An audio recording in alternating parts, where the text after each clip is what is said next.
stars, cars, guitars. Coming up. No. That's terrible. Horrible children. That's mental. Yeah, that's a bit... So we wouldn't do that, Tone, would we? No, I'll tell you the stupidest thing. The stupidest... I mean... I really do feel that there are forces in the world that we're not fully... We can't explain. And as I'm going, just leave me with the pride that I'm...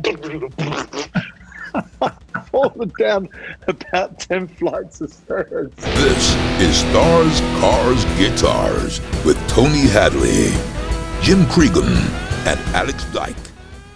Stars, Cars, Guitars with Jim Cregan and Tony Hadley. Produced by Rock and Roll Tom. Hello, I'm Alex Dyke, and here we are. Hello. Hello, guys. How are you? What's he on? Alex, hi, Jim. What is he on? What's he taking? He's been on the happy sauce, hasn't he?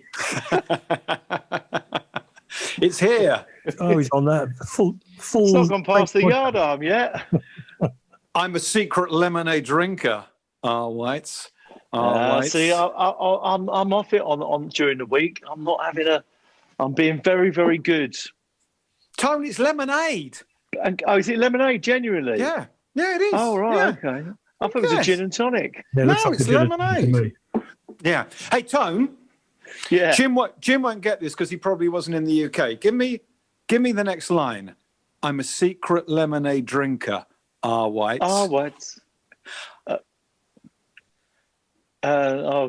I'm a secret lemonade drinker. Whites. And I'm gonna figure it nights. No, it's a long time ago, Alex. I'm trying to give it up because it's one of those nights. I'm trying to give it up because it's one of those nights. Your memory is far better than mine. Why would a jingle want you to give something up that they were trying to sell you? Well, he's creeping down the stairs in the middle of the night, Jim, in his PJs, and he gets to the fridge. I'm a secret lemonade drinker. White side. So he's drinking it at night. It was when you were in LA, this commercial was massive. And actually, Rock and Roll Tom, who sang the jingle? Elvis Costello's dad, Ross McManus. Really? Ross McManus? Wow. Clint That's McManus brilliant. I love it. is Elvis's real name. And then so that was in the 70s, Jim. And then in the 80s, they reshot some of the videos. So as he pulls the fridge back, Frankie Howard's staring at him. And then, because in the original one, it was his wife, and she was going like this at him because he got up in the middle of the night for the lemonade. And then there was some other celebs. In fact, Tom, any chance you could press that button marked R. White's Lemonade at your end, and we could show Jim what we're on about? I'd love to see it again too. I'm a secret lemonade drinker. Whites. I'm trying to give it up, but it's one of those nights. Whites. Whites lemonade. I'm a secret lemonade drinker. Whites. Lemonade. Whites lemonade. Anyway, R. White's Lemonade. So, Tony, Jim, how are you? Who wants to go first? Jim, go on, mate. I'm all right, apart from now and again I get out of bed in an afternoon and say, what am I going to do today? Who am I going to see? And the answer is always the same. No, nobody. So stop it. Apart from my daughter, who I see every other week, because some of the time she spends with her mum. But I'm all right. I'm fine. What about you? Well, I mean, from my point of view, I mean, it's homeschooling again with Zara and Genevieve. Zara's self-contained. She's 14, quite amazing. I mean, Genevieve's only 8, so she needs a lot of kind of encouragement. But the schools have been absolutely brilliant. She's doing some great stuff. She's doing some music stuff, art, obviously maths and English and everything else. We try and do a walk every day just to get out. But the other day we went for a walk and just happened to bump into a couple of neighbours in the village just up. And we were all distanced and everything else. And big chap in a high-vis jacket come along, it's people like you spreading the virus. I'm like, what? What is this? Just out of nowhere. Just because he's in a high-vis jacket, though, doesn't mean he's official, though, does he? And I'm sure he wasn't official. But I think the trouble is when people put a high-vis jacket on, they feel they are the law. And I can say anything. Well, all the burglars wear high-vis jackets, don't they? I mean, when I was a burglar, that's what I wore. I mean, you go anywhere in a high-vis jacket. Climb over the fence.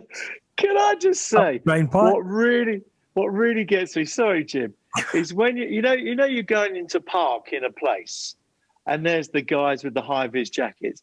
You know where you're going to park your car. It's so bleeding obvious. It's unbelievable. But they're still going, come this way. And then it's like, calm down, mate. I know where I'm going. I've got half a brain, you know. But anyway, there you go. Hang on a minute, Tony Hadley. If this is at a festival or a summer show and it's in a field, that's fair play, because you know where you're going to park, but those attendants want you to park tight so they can get all of the cars in, because if they leave it to the general public, there will be cars everywhere and gaps that you could only get half a car in. So are you talking about festivals and summer shows, or are you talking about car parks? No, I'm talking about car parks. Festivals, I understand, because like you say, you've got to put so many cars. You're in a field. There's no designated lines or anything else. But no, I'm talking about sort of generally sort of speaking anyway. People just, they put the high-vis jacket on and that's it. It's like, wow, okay, all right, I'm scary, you're scary. The parking is not much of a parking problem when people come to festivals that I play at, because they all come in the one vehicle. Stars, Cars, Guitars. Subscribe. Find us on Facebook, Twitter, and starscarsguitars.co.uk. Okay, now, can I just explain something to our friends who are either watching this podcast on YouTube or listening to this podcast? Actually, if it's on YouTube, is it still a podcast? I don't know. But there will be people that use the audio soundtrack to this, and they will be jogging, and they will be working at their desks, and they'll be driving, and we're glad you're with us for Car Stars Guitars. And then there'll be people enjoying this on YouTube, so you can see us all. We're all in our homes at the moment because of social distancing, but that's where we are. But I just want to say I'm sorry for the lack of cars in Stars, Cars, Guitars. It's impossible, really, for us to tackle that at the moment. But hopefully, Tom, when we get to the mailbag in a minute, maybe you can have a Ferk around. Can you say Ferk? I'll have a dig around. Yeah, and see if you can find something to do with cars. That'd be good, because we love our cars, and I've got an idea of how we can address that in the future. But guys, in the next podcast we do, the next broadcast we do, the next YouTube we do, someone mentioned towards the end of series 1 about ghosts, and we never tackled it. So yes. I want to know, Tony and Jim, if you've got any spooky experiences. So get thinking. Right. Okay. Well, yeah. I met someone very, very interesting who's in that line of work. Right. Okay. We'll do it in the next broadcast, Jim. But I didn't want to just kind of throw it down there, and you think, oh, I wish he had said before, because I did have a good story. But do you think you might have one, Jim? Yeah. Yeah, then this is not quite so much ghosts as presence. So I'm in a hotel in somewhere in North America, can't remember where, and I just it's before sound check, which is at 4, and after we've arrived, it's about 2:30 in the afternoon. I thought I'd just have a lie down on the bed, right, and I'm lying on my side, and all the hairs on the back of my neck and on my arms all started to stand up, right? And I could feel this presence in the room, and it was incredibly evil. It was a really wicked, horrible presence in the room. And it stayed there it seemed like about 5 minutes or so. And I prayed. I prayed to God to get this presence out of the room. And, wow. And I prayed very fervently. I'm essentially a Christian by belief system, but I'm not much of a practicing Christian. I don't go to church in England. I only go when I'm in America, where they've fun churches with lots of gospel singers having a great time, and love all that. But here, I'm afraid the church system doesn't really reflect how I feel about worshipping. But anyway, I prayed really hard, and bit by bit, this malevolent being or whatever, and I couldn't look behind me. I was lying on my side. I couldn't look over my shoulder. I was scared, stupid, and it left, and I was incredibly relieved. So Wow. that's one of a couple of other ones. Anybody else want to have a go? Okay, well, no, we'll do it in the next episode. And I thought I made that abundantly clear. That have you got something for the next episode? But you gave us a good one there. Yes. And I must ask you, Jim, because people will be, because of your history of boozing sometimes a bit too much and taking drugs. Was it in the days when you could have been under the influence or your senses could have been heightened? No, not at all. No. No, this is a work day. I would not. I was fairly well. I was the musical director and band leader in those days, and so I kind of had to set an example of how to have a great party after the show. But it was certainly no partying before the show, apart from maybe one swift drink before we went on. But no drugs, no nothing. No. Did you dare look around to see what the presence could have been? No, I was terrified. Wow. Very strange. Very, very strange. I remember it very clearly too. So that's one of those things that's hard to. I can't quantify. I don't know what it was. But wow. I really do feel that there are forces in the world that we're not fully. We can't explain. I mean, like psychics that can actually tell you. I mean, we can do that. If you want to do that another time, I've got a great story about psychics. Okay, well, yeah, we will. So this is quite a good cliffhanger for the next edition of Stars, Cars and Guitars. So, Tone, will you remember your story for next time? Yep, no worries at all. Yeah. Okay. All right, should we do Mailbag then, guys? What have you got, Tom? Have you got the jingle ready? Yay! Mailbag, love Mailbag. Mailbag. Stars, cars, guitars. It's not Mailbag without the jingle. I want to start with just a few messages here. Monica Medina says, thank you for entertaining us in such a nice way in these gloomy lockdown weeks. Chris Summers says, wishing you all good health for hopefully a better new year. Alan Robbins says, of course we need another series. So we're back for you, Alan. Hello to Jane Peacock, who says definitely yes to another series. Pat Davey says, another series, please. Good fun, knowledgeable and entertaining. Patricia Finnegan is loving this.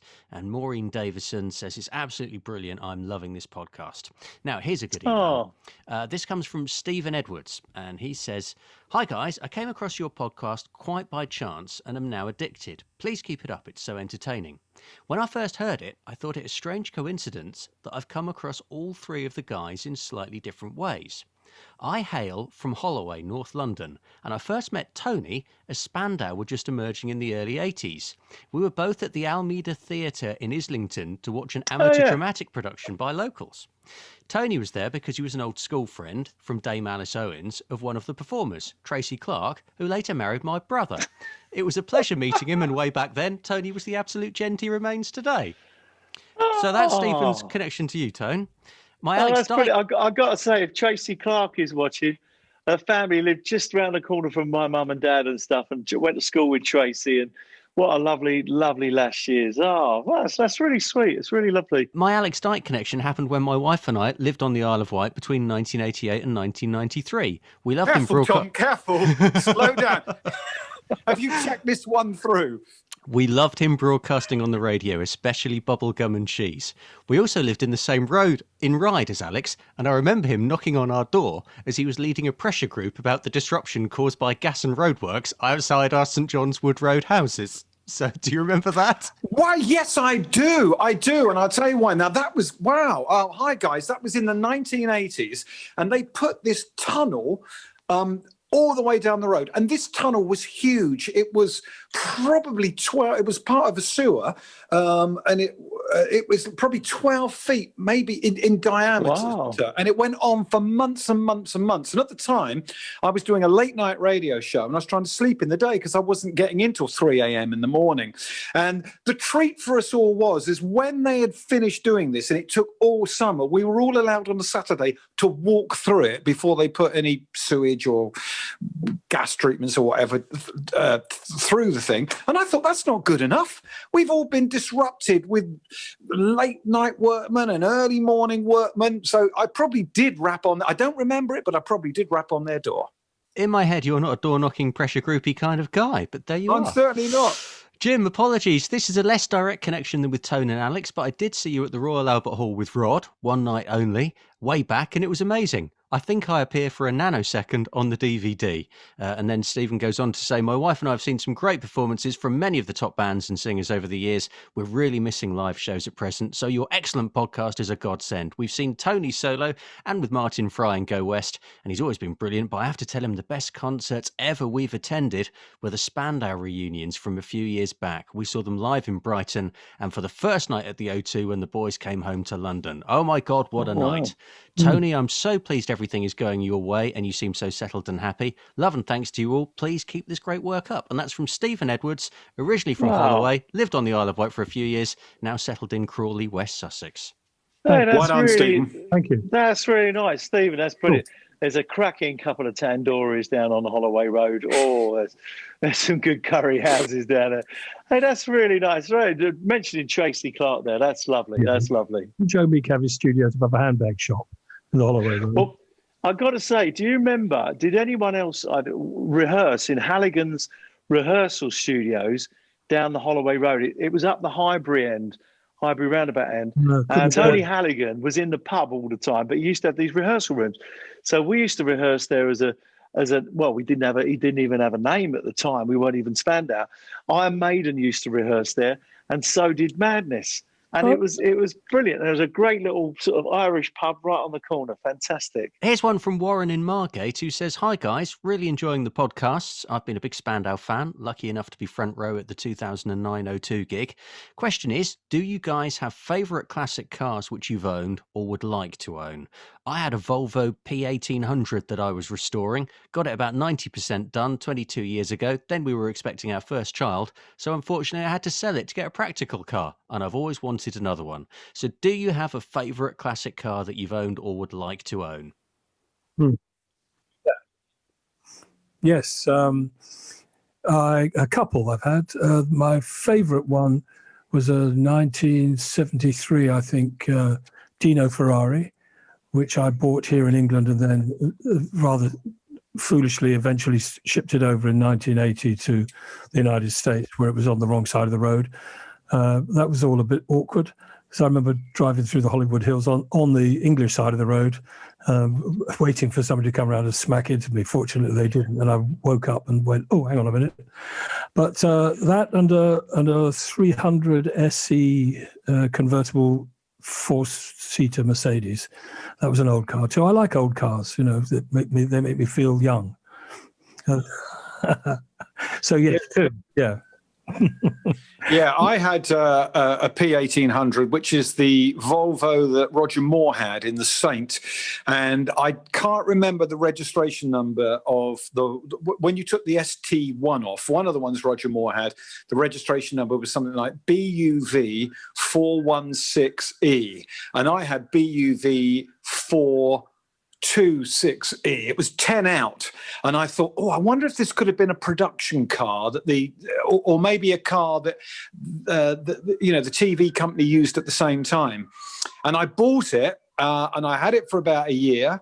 It had mini light wheels on it. It had the wooden steering wheel. It had the spotlights. And I spent quite a lot of work on it. And then I ran out of cash. And I sold it to a guy who came down from Yorkshire.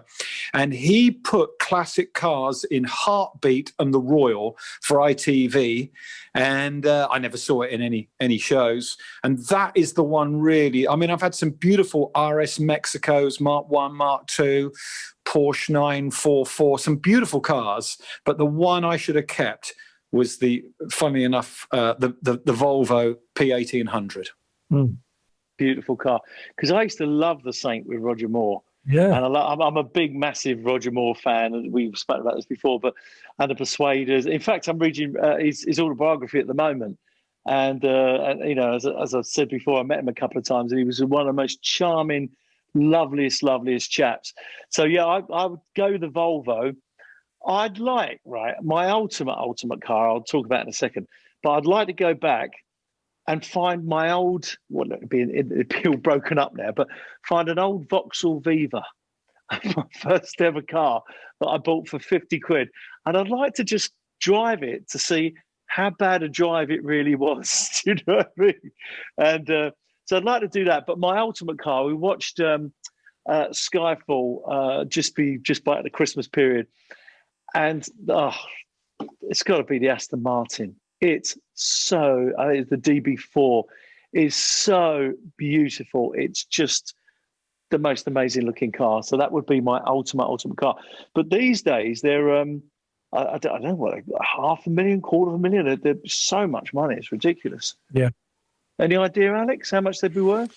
Well, yeah, it all depends what the pedigree of the car is. I've known them go for $250,000. Jim had a story about a friend of his or someone Jim knew through someone who was going to send it to auction, Jim, didn't you? And they waited too long and only got half the money for it they should have. Yeah, it was the actual James Bond car, the one that was in.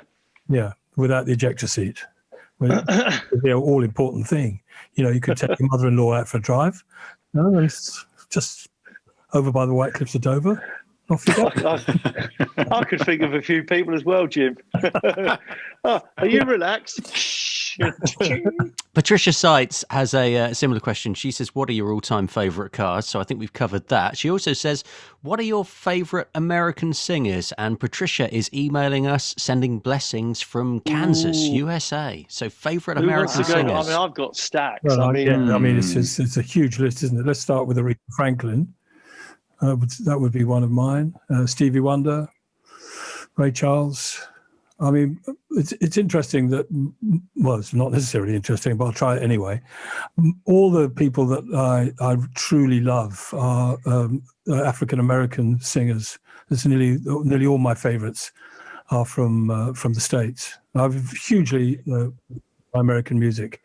And I still am, because of the blues, B.B. King and Freddie King and all the early guys, Muddy Waters.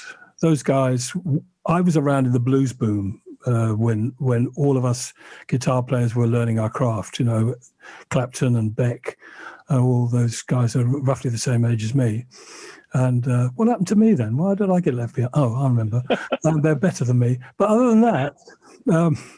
So all that music is in my DNA now. It's in my blood. So those are my guys. What do you got?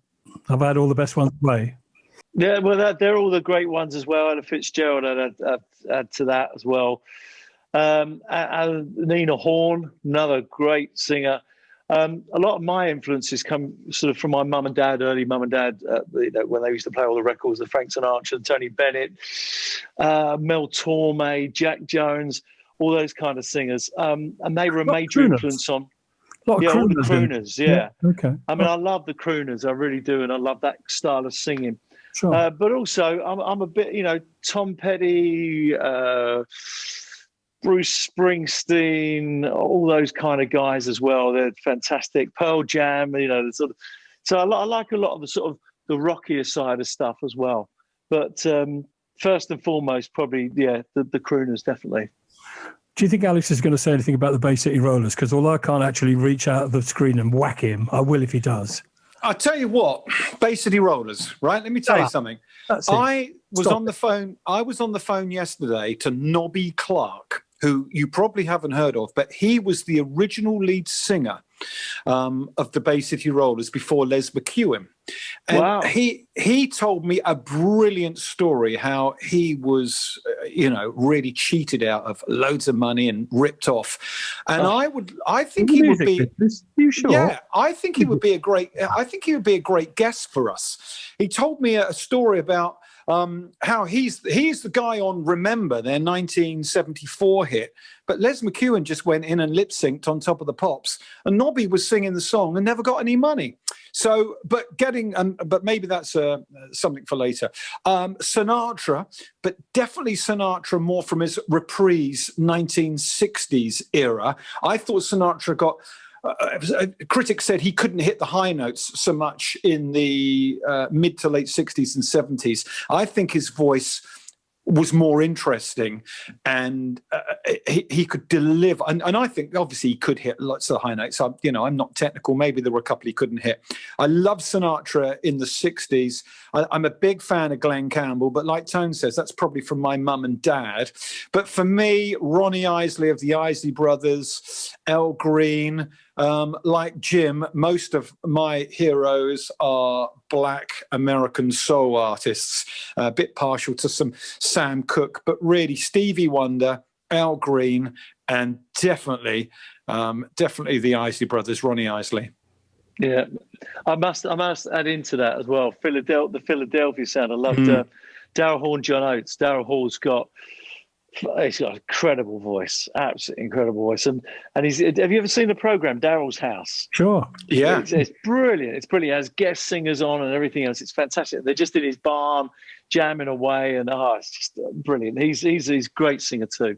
Really cool. Thank you for that, Patricia. Good question. Thank you. Yeah, that's from Kansas. Hello as well to Kim Jenkins, who's listening in America and looking forward to an American tour at some stage. Hello to Rhiannon Smith. She's in Australia and is looking forward to going to concerts again. So thanks for that. Here's a good question. This is from Mandy Berent Abbott, which is to Tony, but I think it applies to everybody. After spending many months performing just to a phone or computer with no interaction from an audience or any individuals, have you learnt anything about yourself as a performer? Martha, shush. So have you missed all of that interaction, and do you perform differently to a screen? What do you think? Well, that's a really good question, actually. For me, when I'm performing, my phone is gaffer taped to a bit of driftwood on a box, and that's how I've been doing all my performances.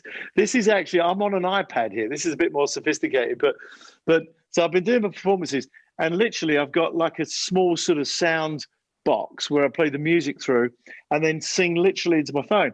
So the volume of the voice and the box are two different things, and you've got to kind of gauge how loud I'm singing. But also, you've got, when you're singing on stage and you're performing, you've got the ambience and everything, it's a one-off performance. It's a one-off song. You're doing it, you're performing, that's it.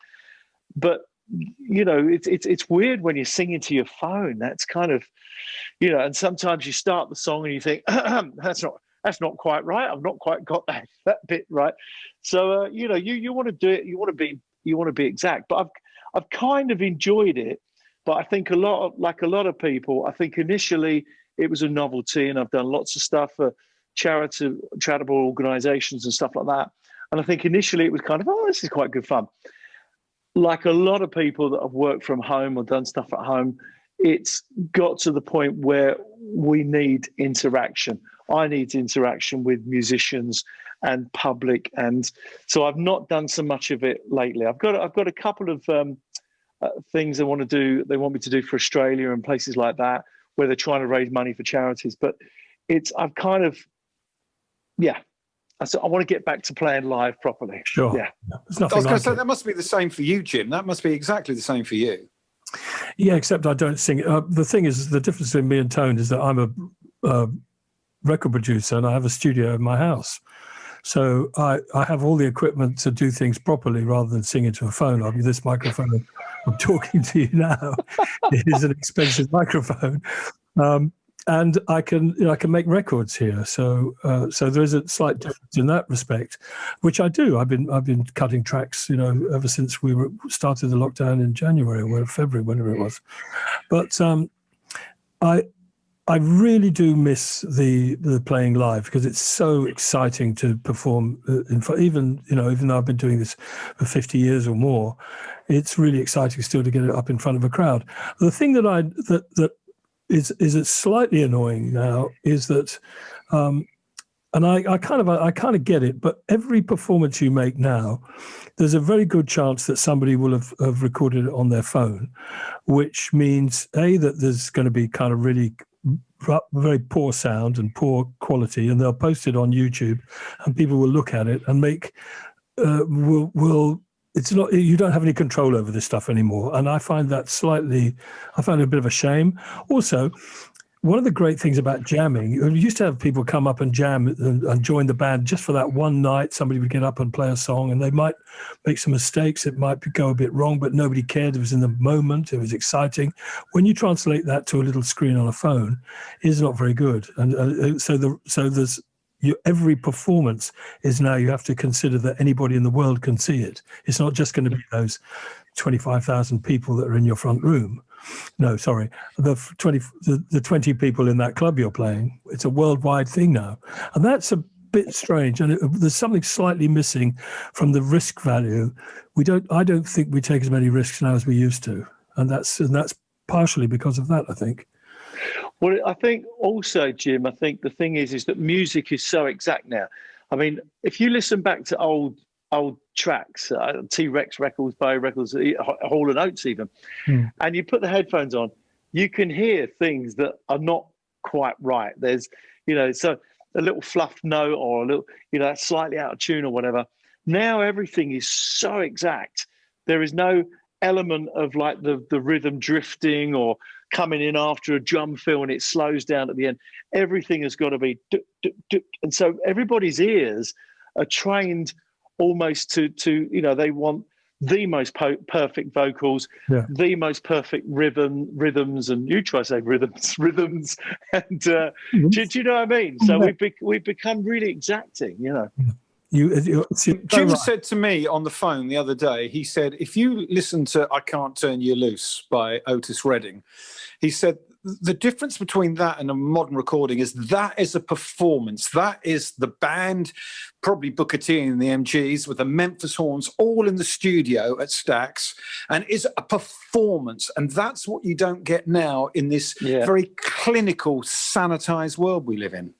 Yeah, I mean, the brilliant thing is when we play records on my radio show on a Sunday morning, 10 till 3, BBC 3, 10 till 2, sorry. BBC 3 Counties Radio, and quick plug. But we play, playing old Elvis records, and it was recorded at some studios. And if the drums were too loud, they just moved the drummer back or moved the mics away. And these performances recorded in the 50s and 60s were literally just everybody in the room, and they still sound $1 million. And they might have recorded 10 takes or whatever, but they still sound absolutely fantastic. And there was, like you say, it's about the performance, which was fantastic. My band, Cregan and Co., we perform absolutely live. We don't have any hard drives with backing vocals on or anything else. And the great thing about that, it gives you the flexibility to interact with the audience. I mean, if I want to stop the song for any reason and do something daft, you can get away with whatever you want. But I notice sometimes when we're playing festivals and other bands are on and they're working to hard drive all the time, if the audience are singing along at the end, they can't extend it another couple of choruses because everybody's having such a great time. They've got to finish when the track runs out, and I think that's such a shame. I think we've lost quite a lot in the freedom of a live show if you're tied to whatever's on the hard drive. But you know what's happening a lot, Jim? And when we were in America, we were playing in Las Vegas. Amazing concert, an outdoor concert. Everyone was in a swimming pool. It was just brilliant, such a vibe. And the sound guy came up to me and he said, hey man, you need some of this and everything. I said, oh yeah, thanks very much for a bit of that. And he said, that was a technical term, bit of this and a bit of that. And he said, vocals, on track. I said, no, live. He said, well, the lead vocal, everything's. I said, yeah, I sing. That's what I do. That's my job. Man. And he said, hey, buddy, in this town, nobody sings live. And I said to him, I said, you kidding me? Yeah. And he said, you'd be amazed at how many artists. And I suppose if someone's doing a massive residency, but even then I couldn't go on stage and mime a whole concert. I would feel so dishonest. But he couldn't believe that all my vocals were completely live. Unbelievable. All right, well, one final question here then, while we're staying with live vocals, and this comes from David Cartwright, who says, great podcast, guys. Keep up the good work. I saw Tony at Butlins in Skegness in May 2017. He swung the mic stand. He swung the mic stand and clobbered himself in the nose. He carried on for a bit, but had to run off mid-song and came back on with a plaster on his conch. Can you recall this? Yes, I've still got this. I've still got a slight. My nose is big enough as it is. As I said, big nose, floppy ears, thin lips.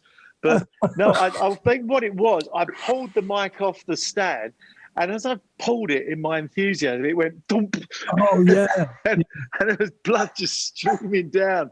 And then, like you said, I carried on singing, but eventually it got to the point there was actually for a tiny little cut on your nose. Martha, shush, there's a blood coming down and everything. And so I put a plaster on, but I do, and everyone cheered and clapped, and the vocal never carried on without me either. It was quite amazing. Yes.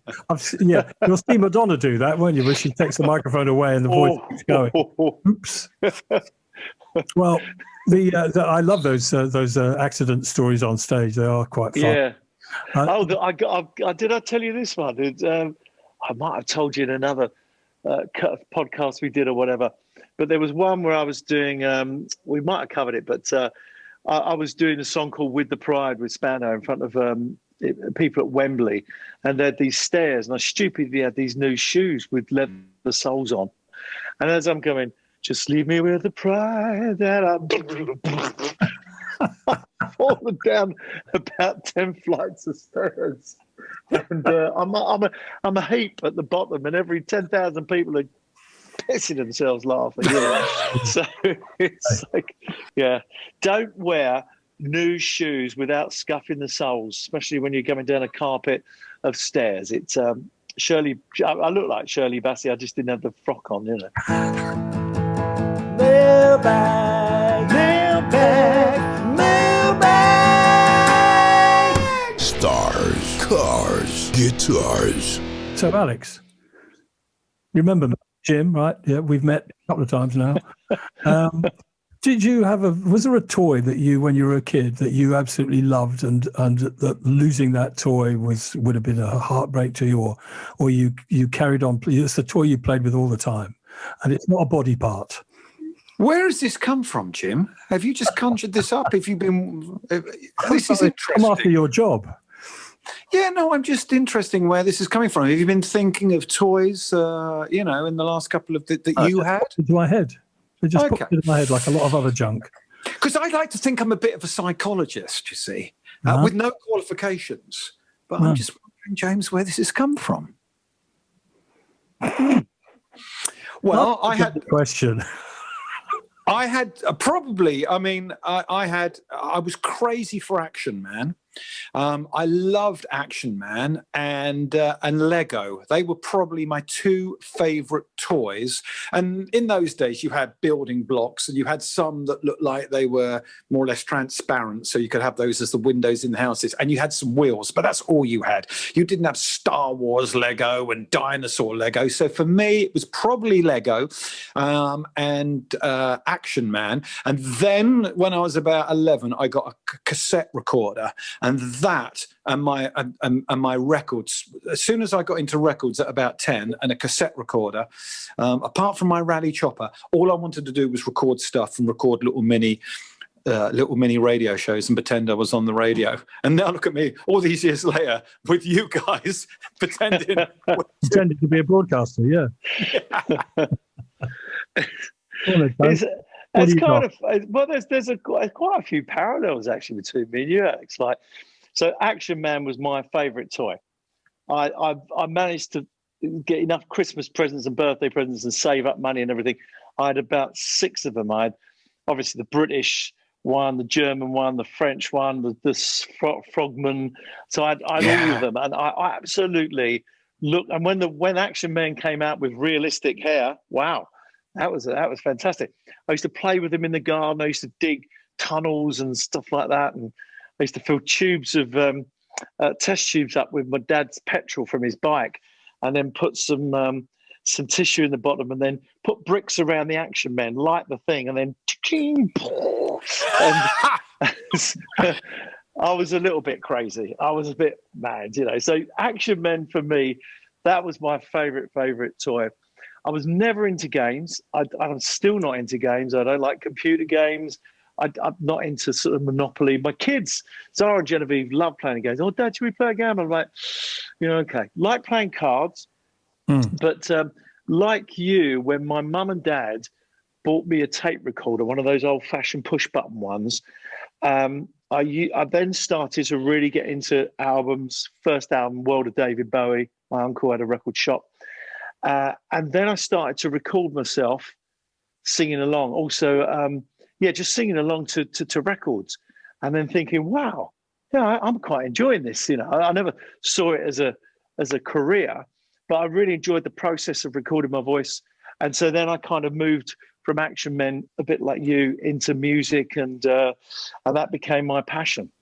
You've just reminded me of what we did with Action Men. Is we got a razor blade and I removed the scar from his face, and we put felt tip on their faces like they were like Roy Wood glam rockers, and we sellotaped Lego bricks to their boots so that they had platform shoes, and we used the military jackets as if they were rock jackets, and we even slit their lips and then made little cigarettes, because you'd always see Ronnie Wood on stage with a fag in his mouth, and we made a band out of our Action Men. So Jim, I'm really pleased you came up with this crazy question. So before we go, Jim, what about you with toys? I think one of the toys I really loved was a garage, because I was always into cars. So I had a lot of what were called dinky toys and corgi toys. Oh yeah, that's right. And I played with those a lot. The garage was my pride and joy. It had a little forecourt, and it had it was on 2 stories, and it had a lift that you put the car on it and you pulled a bit of string, and the lift went up, and you could drive it out on the upper deck, right? This was my favorite toy. And then as it was my favorite toy, my elder brother Morris, who was 6 or 7 years older than me, thought what fun it would be if, getting towards November the 5th, he and his mates would blow it up. So that's what they did. They filled it full of bangers and blew it to bits. I wasn't that pleased with him at the time. I did speak to him 30 years later, just the once though.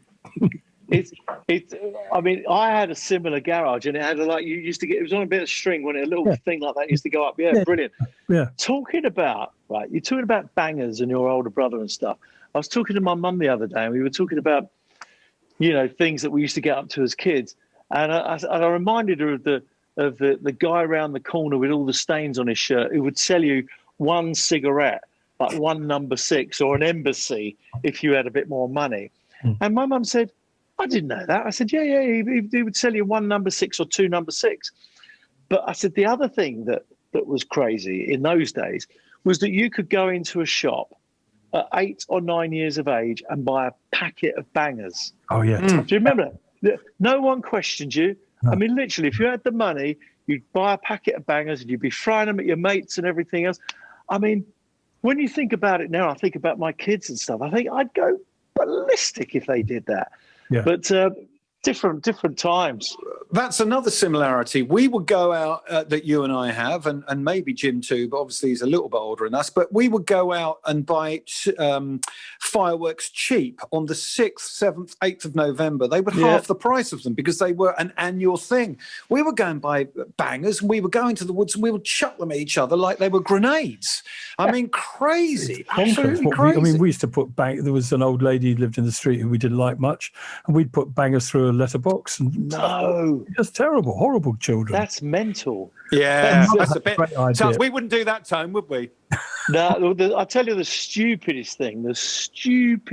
I mean, is get your mates to sort of line up, about 3 or 4 of you, with a rocket in your hand, and light the rocket, and whoever dropped it first was chicken.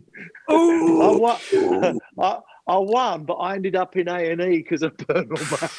I think we're going to end this now for safety's sake. And also, Tom, could you write some fabulous disclaimer and stick it up on the screen? And I'll see you guys next time. Don't do this at home, kids. Don't do this at home.